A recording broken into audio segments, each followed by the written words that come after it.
ঢাবি শিক্ষার্থী মোহাম্মদ সাদ আহমেদ হাতের কারুকাজে যেন তার অপরূপ এক মহিমা। নিজ হাতে বাংলাদেশে সম্ভাব্য কিছু নমুনা টাকা তৈরি করে তাক লাগিয়ে দিয়েছেন দেশ জুড়ে, যা নিয়ে রীতিমতো ঝড় চলছে সামাজিক যোগাযোগ মাধ্যমে। তার টাকায় আছে দেশের বীর পুরুষগণ, ইতিহাস আর ঐতিহ্য, যা নিয়ে প্রতিনিয়ত প্রশংসা কুড়াচ্ছেন মেধাবী এই শিক্ষার্থী।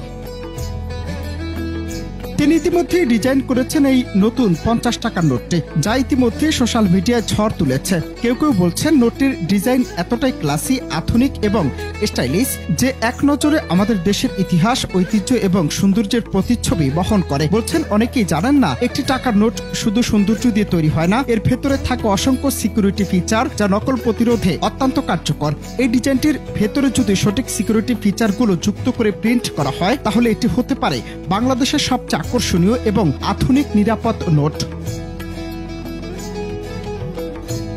বাংলাদেশের 2 টাকার নোট ইতিমধ্যে বিশ্বের সবচেয়ে সুন্দর নোটগুলোর মধ্যে গণ্য হয়। ফেসবুক ব্যবহারকারীরা বলছেন, এখন সময় এসেছে নতুন প্রজন্মের তরুণ ডিজাইনারদের আইডিয়াকে গুরুত্ব দিয়ে বাংলাদেশের মুদ্রার নান্দনিকতা এবং নিরাপত্তা দুটোই আরও এক ধাপ এগিয়ে নেয়ার। এর মধ্যে মেজর জিয়াউর রহমানের 44তম শাহাদাত বার্ষিকীতে বিনম্র শ্রদ্ধা জানিয়ে 1000 টাকার একটি নমুনা নোট তৈরি করেছেন ঢাবির এই মেধাবী শিক্ষার্থী।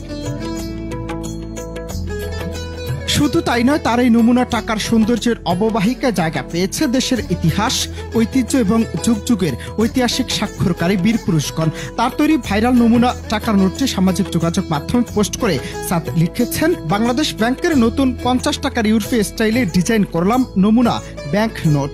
জয়নুল আবেদিনের সংগ্রাম ছবিটি লম্বা বলে টাকার ডিজাইনার ঠিকমতো বসাতে পারেনি এবং খুব কম রেজুলেশনের ছবি ব্যবহার করেছে।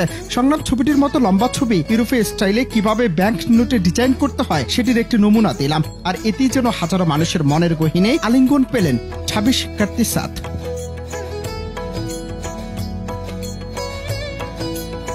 অনন্ত হাসান মাসুদ, বাংলা টিভি, ঢাকা।